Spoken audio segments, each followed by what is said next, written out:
E no incrível episódio de perda de tempo, de energia, de falta de transparência, de mais desgaste da imagem do Brasil, inclusive lá fora, voltamos ao ponto de partida. Alexandre de Moraes obrigou o governo a retomar a antiga forma de publicação dos dados do coronavírus, o que deve acontecer a partir de hoje, às 6 horas da tarde. Impressionante como a gente gasta tempo, energia, até dinheiro, né? Porque no final das contas é o contribuinte que paga as sessões do STF para discutir assuntos tão laterais e tão desimportantes, Andreasa. Bom, embora tenha lá a sua importância institucional e simbólica. Andreasa, bom dia para você. Como é que você analisa esse episódio todo? Fala, Megali. Bom dia a todos. É uma dinâmica importante a ser analisada. Vocês sabem que eu, com grande frequência, sou crítico desse tipo de ação judicial, que pode ser confundida com ativismo judicial, que interfere em prerrogativas de outros poderes, mas não neste caso. Neste caso, especificamente, a decisão do Alexandre de Moraes, que eu li, é breve, tem 8 páginas, é corretíssima e tem como fundamento a própria natureza da Suprema Corte, né? Tem como fundamento garantias constitucionais, garantias fundamentais. A ação deliberada do Ministério da Saúde, portanto, do governo federal, representava e representa, porque a intenção permanece, uma afronta a princípios constitucionais. Se trata, portanto, de uma arguição de descumprimento de preceito fundamental, com um pedido de cautelar, ajuizada pelos partidos Rede, PCdoB e PSOL, acatada pelo ministro Alexandre de Moraes com caráter urgente, porque urgente é a demanda, né? Ele faz referência na decisão à consagração constitucional de publicidade e transparência.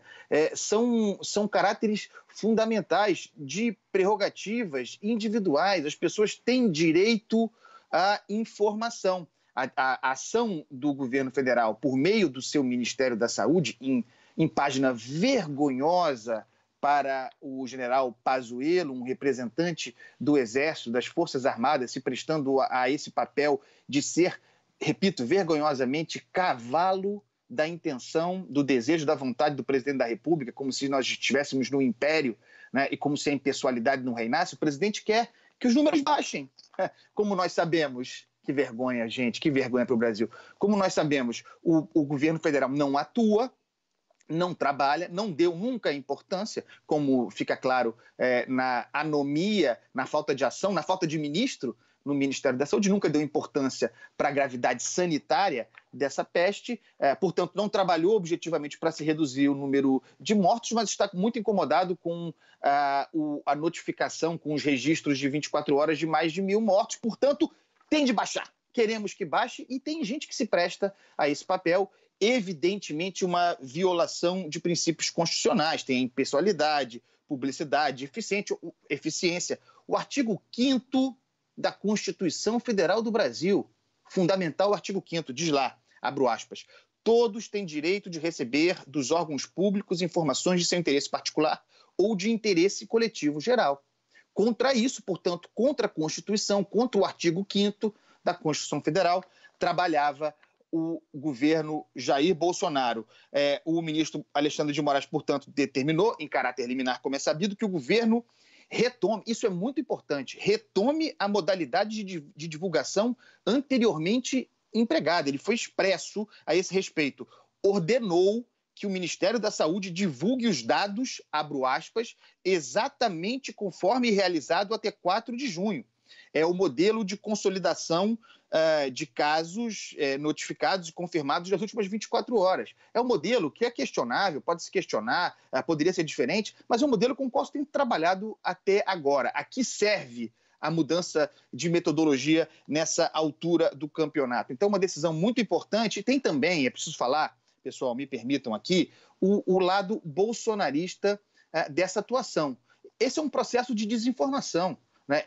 A utilização do Ministério da Saúde na famosa guerra de versões, também para testar o campo, né? Testar até onde se pode ir, a velha lógica de esticar a corda para depois afrouxar, mas quando afrouxa, a corda não volta ao lugar anterior. Então, primeiro, muda o horário de divulgação, avança um pouquinho, depois altera na cara dura o modelo de notificação, confunde as pessoas. A confusão é muito importante. Omite dados, edita a realidade, até a medida extrema tomada de excluir do total de casos confirmados e de mortes registradas desde o início da pandemia.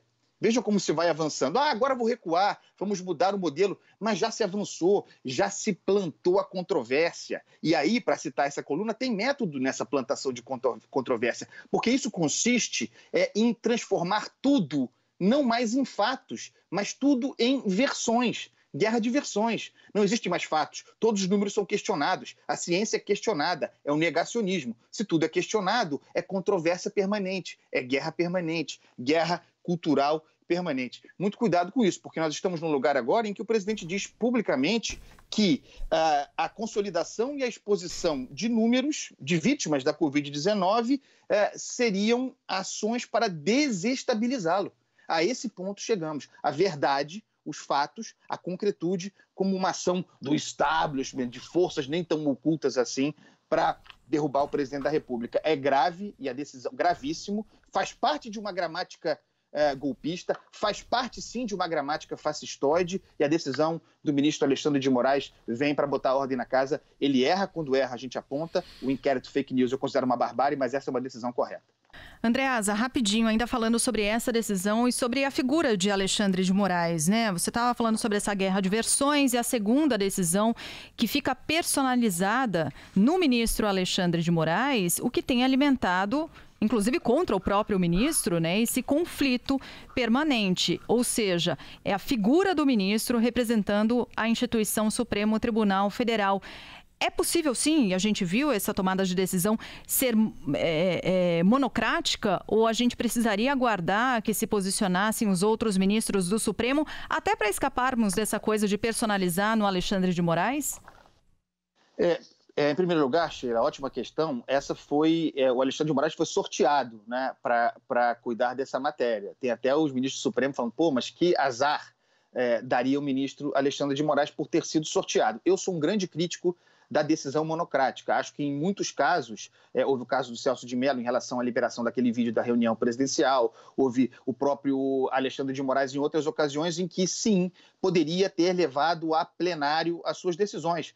Vários casos do inquérito fake news, por exemplo, poderiam ter sido levados a plenário. É preciso, nesse momento, valorizar, eu sempre falo aqui, já falei nessa coluna, da necessidade de valorizar, de dar um choque institucional de plenário, um choque de colegiado. No entanto, nesse caso específico, havia uma demanda por medida cautelar em face de uma situação muito grave, né, de omissão de dados, ferindo princípios constitucionais. Nesse caso, porque chamando uma liminar, portanto, assim feito pelo ministro Alexandre de Moraes, nesse caso parecia inevitável, me parece inevitável e justificável, nesse caso, que a decisão tenha sido tomada monocraticamente, né, pelo ministro Alexandre de Moraes. Nesse caso, Sheila, especificamente, eu acho que foi o certo a fazer. De modo geral, é preciso, insisto aqui na tecla, para evitar o corpo a corpo, né, que é típico de um populista autoritário como Jair Bolsonaro, é preciso esvaziar as decisões monocráticas e levar para o plenário. Mas não nesse caso. Nesse caso havia urgência.